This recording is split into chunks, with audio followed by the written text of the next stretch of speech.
आज नगड़ा कवितार गोटे पद आप शुणाइबे।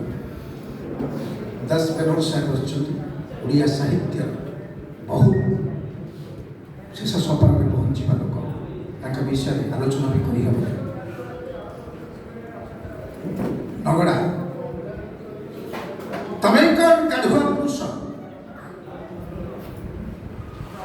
तमें कौन गाढ़ुआ पुरुष, तम जीवन अमृत आम विष। तमें कौन गाढ़ुआ पुरुष,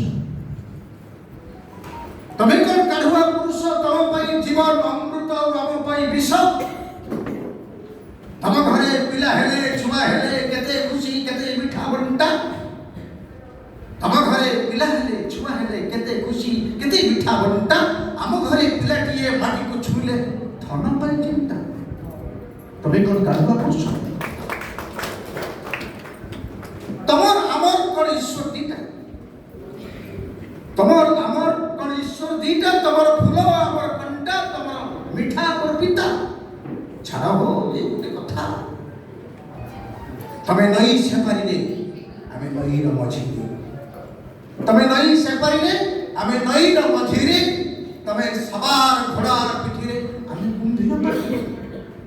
तमें कौन गाढ़ुआ पुरुष, तुम भाई जीवन अमृत आम भाई विष। आस बुली जीव मो गाँव, आस बुली जीव मो गाँव अंधार को भेटी जन्म। आस बुली जीव मो गाँव अंधार को भेटी जन्म। देखिब जन्म भी शोई उपास पेटरे आकाश पिठी। तमें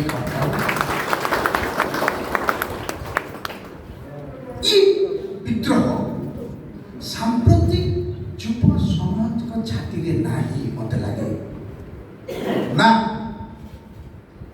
जिते बेले युव समाज भितर प्रतिवाद स्वर उत्कल हम हक पाई लड़ाई करी पर साहस बांधिबे परिवर्तन सुनिश्चित।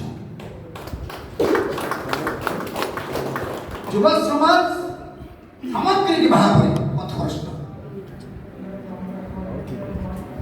एक कथा आपण मानिया बाध्य।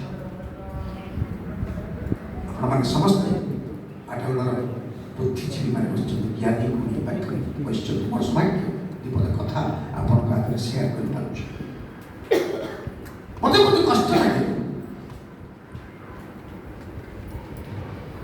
शासन शासन प्रशासन कौन चाहिए भाभी होनी, स्वप्न भी भाभी होनी।